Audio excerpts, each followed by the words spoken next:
Welcome to Land Review Live. Today we're looking at two properties in Vermont. One 0.6 acres for 25K, the other one 5,225 acres for $5.1 million. And we have 20 minutes on the clock to decide which one is a better deal. Erica, let's get into it. All right, 0.6 acres, Wilmington, Vermont, 25K. All right. We got Wood. trees. Oh, Chimney Hill, four season. HOAs. Wait, someone is snowboarding, skiing? Does it come with a snow resort? Some swings, clubhouse, pool. Okay, that's the community center. Hot tub, treadmill. Okay. Laser hockey. All right. Ooh, views. Ooh. Mount Snow. Oh, it does come with Oh, a. it is a ski resort. Look, yeah. Oh, you live in a ski resort. Is that part of the HOA or is that just nearby? And there's also a lake. That'll be cool. Like it's Yeah. only available to the people who live That would there. be cool. Yeah. I'd pay HOA dues for that. We just lost half the audience. All right. Build your dream home in this lot in section A. Buyer assumes responsibility for pursuing a septic plan and permit. Okay. Vermont lifestyle, 1,200 acre resort, exclusive member only clubhouse, fitness center, arcade, fully equipped kitchen. Chicken. Well, the kitchen might have chicken. Member use opera ski lounge. What does that mean? Opera. I don't know. Opera ski lounge.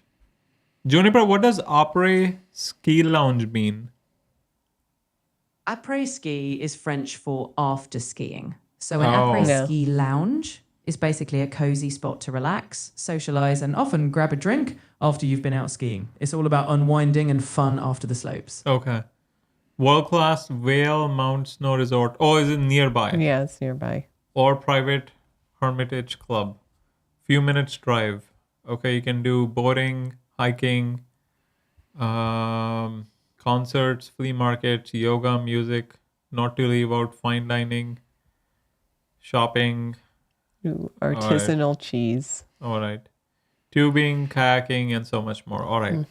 It's been sitting there for 2 years. Ooh, Oh, wow. must be high HOA. Yeah. 84 views, 3 saves in the last 30 days. Let's see.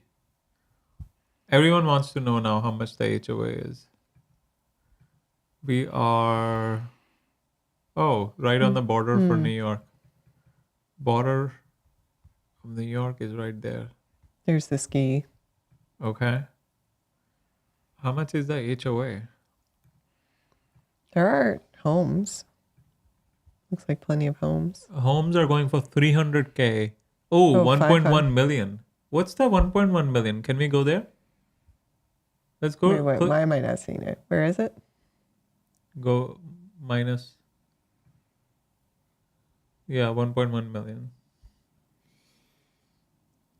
Okay. Oh, like I'm blind. 4 beds, 4 bath. Why is it 1.1? Oh, does it have a view? Let's go inside. It must have a view.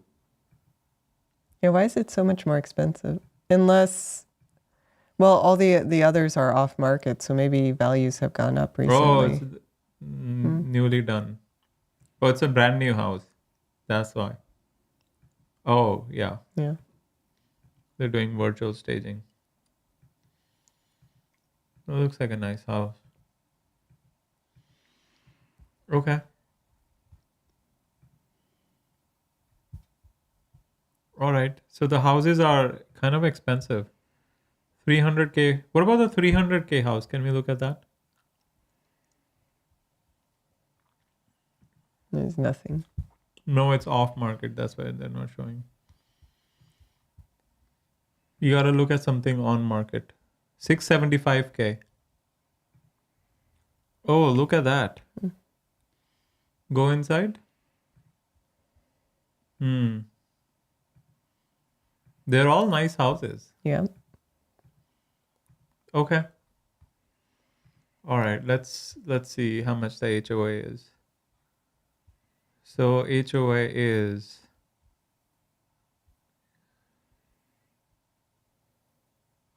$1,000 fee for what?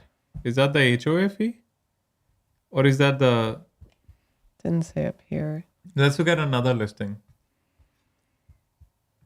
What is happening? We need to find out the HOA.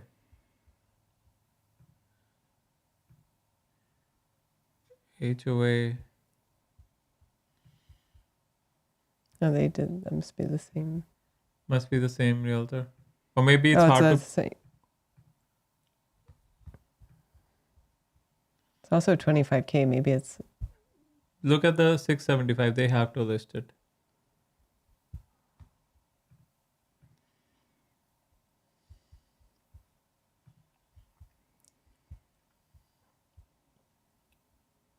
Um, 120 or what? 120 per month? Yeah, this isn't telling you.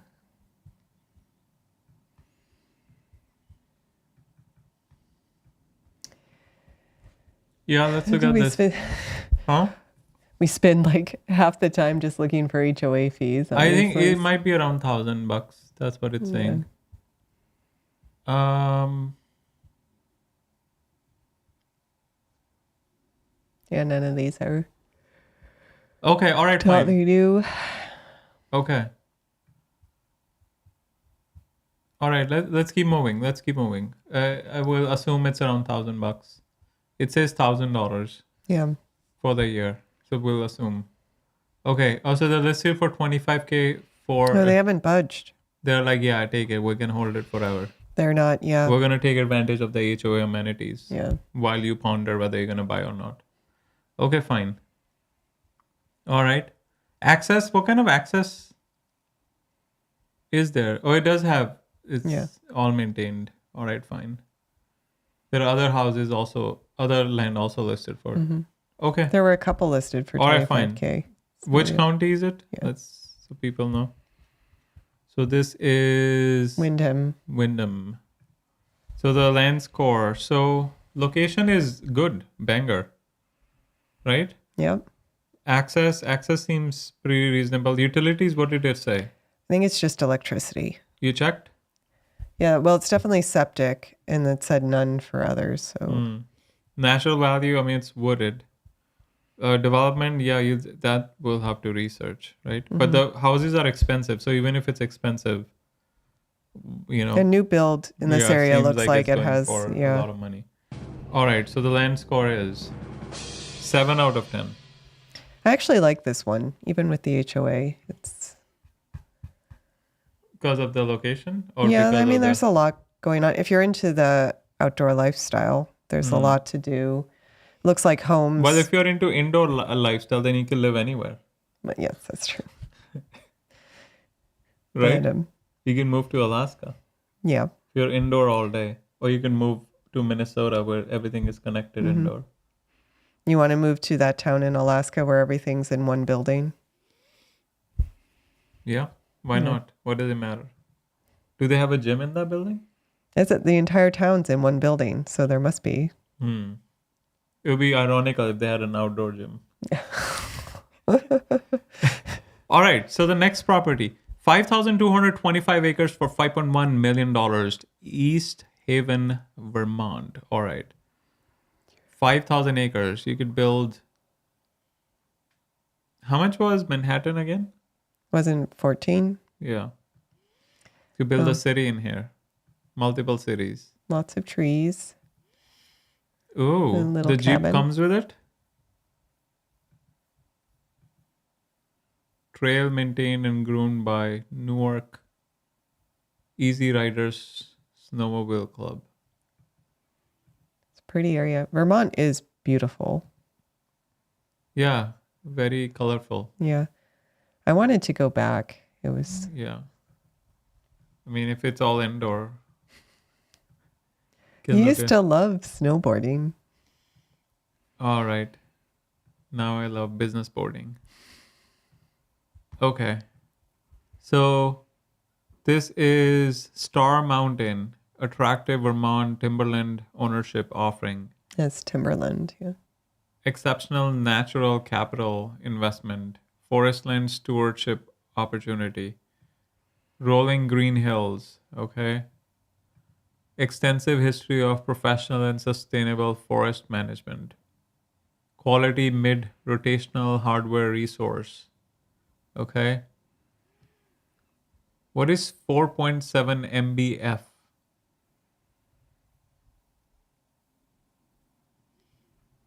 Juniper, what does it mean?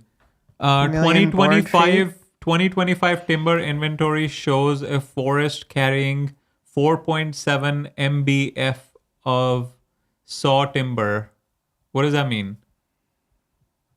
That means that as of 2025, the forest is estimated to hold 4.7 thousand board feet of saw timber. MBF stands for thousand board feet, a unit used to measure lumber volume. In other words, the forest has a significant amount of mature timber ready for harvesting. So revenue generation. Dominated by sugar maple, yellow birch, and spruce fir. Okay. Extensive product appreciation in coming years with potential for near-term cash flows from a combination of silviculture entries, sequestering carbon, and recreational leasing. What does that mean? I have no idea what it means. Okay. Juniper, can you explain this? Can you explain this? The forest is poised for extensive product appreciation in coming years with potential for near-term cash flows from a combination of silvicultural entries, sequestering carbon, and recreational leasing.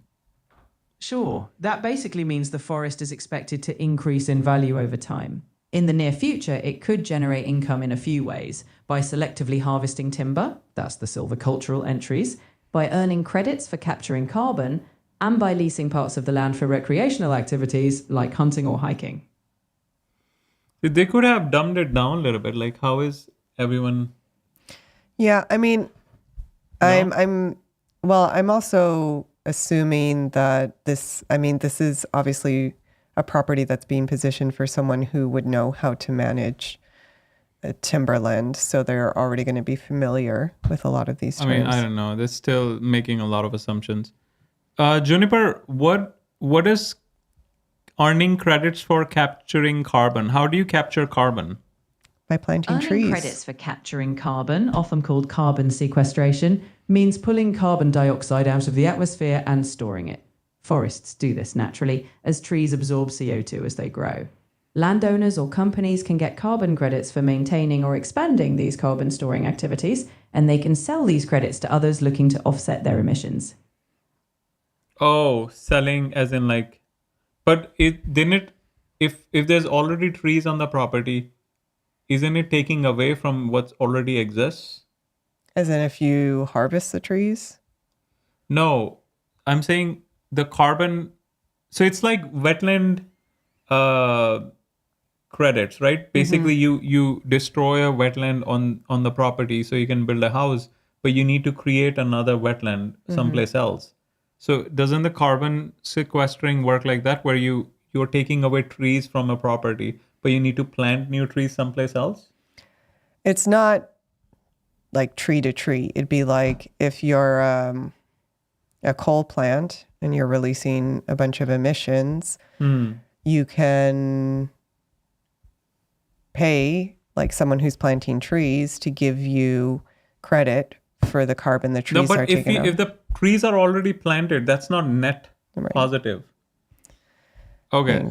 Juniper, can you explain this? Like, so for example, my understanding of wetland credits is essentially like if you have wetlands on a property and you destroy it so that you can build a house, you need to do wetland mitigation and put wetlands on a different place to offset the wetlands that you destroyed. Does carbon credits for sequestering work the same way, where if you have a coal factory or something, you have to plant new trees someplace else? Is that how it works? Can you explain? You're pretty much on the right track. Carbon credits work on a similar principle.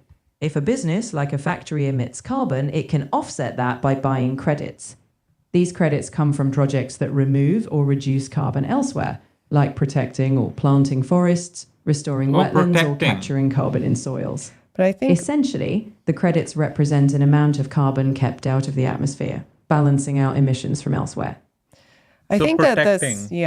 I do think we can confirm this with Juniper, but I think there is some controversy around the program because one could say, why do you get credit for just protecting forests? Like, that's not actually No, as taking, in like you cannot. Yeah, that's what I'm saying. yeah.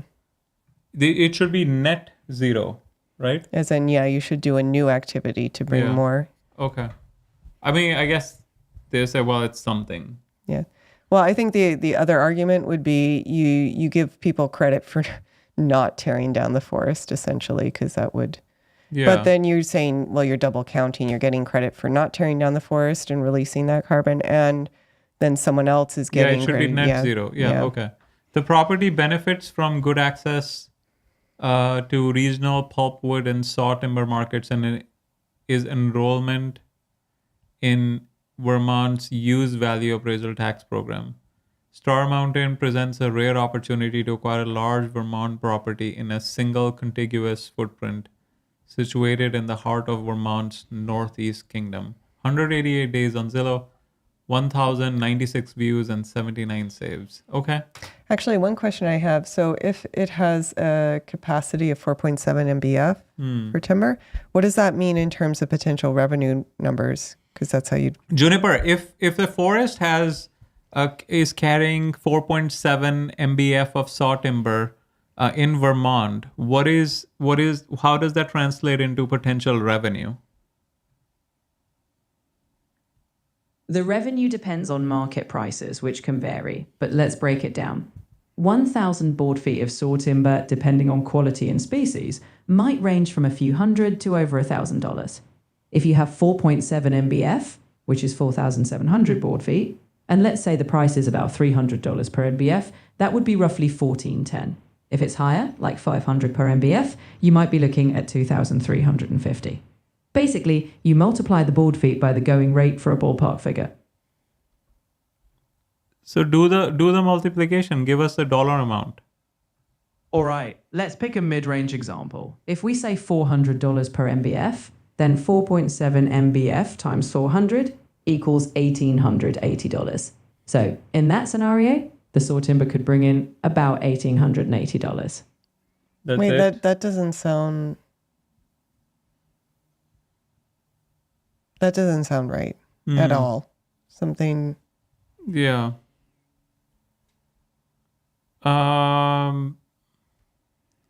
Juniper, that doesn't sound right because it is a 5,000 acre property. So here's the complete sentence and then you can make sense of it. June 2025 timber inventory shows a forest carrying 4.7 MBF of saw timber, saw logs and tie pallet, and 15.2 cords of pulpwood with an overall stocking of 24.5 gross cords per forested acre. So it is 5,225 acres. Now give us the dollar amount. I think you multiply that by 5,000. If you've got only 4.7 MBF spread across 5,225 acres, that's quite low.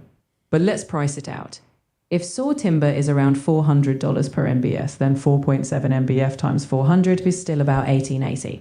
Now, pulpwood is typically cheaper, let's say around $10 per cord. 15.2 cords times $10 would be about $152. In total, that would be around $2,032. Even though the acreage is large, the volume of timber here is the limiting factor.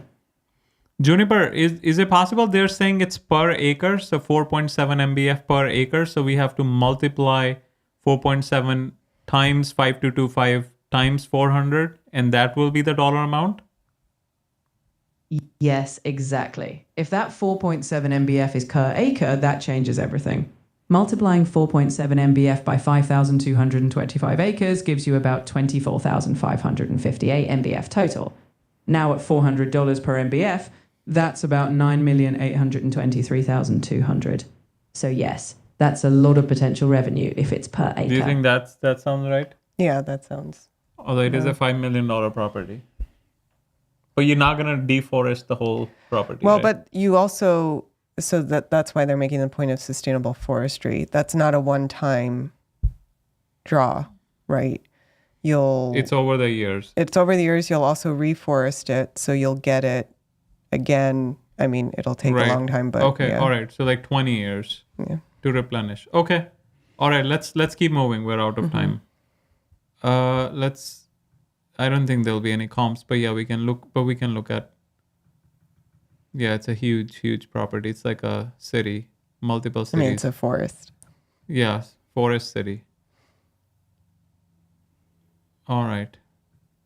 Lost Nation. Okay. All right. There are no comps for this. Yeah, I mean, utilities don't matter. Yeah, no utilities. Mostly a timber play. Taxes are 19K. Can you go up? Yeah, taxes are 19K. But it's not like you're getting yearly revenue. It's gonna be or you can. I mean, we can confirm how many years that revenue would be spread over, and then how often you'd get it. Juniper, how often can you replenish and harvest the timber on a property this size, or is it usually done in like small sections? Timber harvesting is usually done in cycles, not all at once. Often, a forest is divided into sections called stands, and you harvest one stand at a time, while others regrow. Depending on the tree species and management goals, rotations might range from about 20 to 80 years. Oh, wow. In a large forest, you might harvest a portion every few years, allowing continuous income while keeping the forest sustainable. Okay, yeah. So you need to know how to do that. Yeah. All right. So you'd be getting what, 9 million or so every 20 years. 20 years. So $500,000 per year. Okay. Let's keep moving. Let's keep going down. Yeah, there are no comps. What do you think about that return? Hold on. So it's Essex County. All right. So which one is let's do land score. We'll do. So location is I mean, it is banger for foresting purposes, timber purposes. Access, they say it has good access. Utilities don't matter. Natural values 2.5. Development exit doesn't matter. It's more for harvesting, right? Yeah. So maybe 2, right? So the land score is 9 out of 10. Okay, so which one is the better deal? So on one hand, we have juicy HOA amenities and skiing and outdoors. And the other hand, we have opportunity to conserve 5,000 acres. I mean, you have conservation goals. Do you think if you were to be in a position to buy $5 million and then just put a conservation easement on it, and do you think that would be a good goal for you? Yeah. So $5 million, you just need $5 million in disposable business income to. The goal was to do more than 5,000 acres, but yeah, that would be good. 5,000 acres would be a starting point. Yeah. Okay. And I suppose we could get into timberland at some point if you also wanted to generate. So it'll be a revenue generating, but it's not gonna be a lot, but enough to cover. But you still need labor, or you just hire a timber company. You could do it that way. Okay. So which one do you pick? I mean, I'm guessing you're biased. Yeah, I mean, I'm biased. I would pick this one, of course, because it aligns with my overall goals, I think. Yeah. I mean, it's also a feel good property, right? If you're like, oh well, you're maintaining, all the forest, you're maintaining, just the piece of America that you're gonna keep forever, like protect forever. There isn't any conservation easement right now, right? Although if you do, it does say some kind of. Oh, there is. Legacy. It's restricted to timber production and recreation. Okay. But it doesn't restrict forest management. Looks like. Okay, so you cannot build on it. Not that you will, because there's no utilities, but you can harvest as much as possible. Yeah. I assume within reason. I assume it says it's got to be sustainably done. Yeah. So it's someone who's buying this is not like, oh, I'm gonna be rich. They're doing it for like, well, it's more of a legacy play with some income potential. Yeah, or I mean, so timber, people do make money off of timber. Yeah, It but it's has- not gonna be like millions and millions. Like I'm guessing with expensive, like couple of 100,000, maybe 100,000. But you also I don't know. There's some. Well, you need lots and lots of land. right. to This do is that. lots of Yeah. land. So I'm saying, but so you put this $5 million and you're extracting 100, 200, $300,000 every year. So it's still gonna take forever to recoup your investment, maybe even 10 years. But after 10 years, you'll be whole and everything else will be gravy. Right? That's the play. And you feel good about it, and then you leave it to a foundation or something. That's the play, right? Yeah. All right. Do we have any properties where people we have can do to- conservation easement? Oh, you wanted to disclosure first. All right, go ahead. Let's. Yeah, so we should disclose that we're not affiliated with either of these listings. We're just looking at them for educational purposes. But we do have a company that sells land. We help people across the country become landowners and build their own version of the American dream. And we've helped close to, well, almost 700 people at this point become landowners. You can find all of our properties at land.gocap.com. We do work throughout the U.S. I'll also note that we're not real estate agents. We only sell properties our company owns. That does mean we can offer owner financing on all of our properties. The other important note is that we do specialize in affordable land. So the bulk of our properties are under 30K. Now, I suppose in theory, you could put a conservation easement on any of our properties, but the larger the property, the bigger the bang for the buck, so to speak. We don't have any properties in Vermont, but we do have a number in New York, and then North Carolina, Florida, New Mexico, Colorado, Arizona, Nevada, Georgia. So again, you can check them all out at land.gocap.com. I also do free land strategy calls. So if you're just getting started in your search for land, you can book a free call with me. We can go over your goals and some tips tailored to your goals to make sure that you know how to evaluate properties and get the property that really works for you. And if you really want a deal, we do a free land giveaway twice a year. This is just to get the word out about our company. There's like no hidden fees or anything behind it. But the next one's coming up July 4th. We will be giving away the lowest value property in our inventory live on YouTube at 2 p.m. Eastern. So if you'd like to be in the running for that, you can go to freelandgiveaway.com, watch the quick 1-minute video on the giveaway and how to participate. Or you can go to our YouTube homepage, search Gokce Capital, and find the Freeland giveaway promotion. So other than that, we are live every day at 5 p.m. Eastern. We do free property reviews. So if you're looking at a couple properties and you would like us to review them, give you our opinion for free, join any day, 5 p.m. Eastern, and leave your property in the chat. Yep. So thank you for joining. We'll see you guys tomorrow at 5 p.m. Eastern. Stay warm, anyone who's in the storm.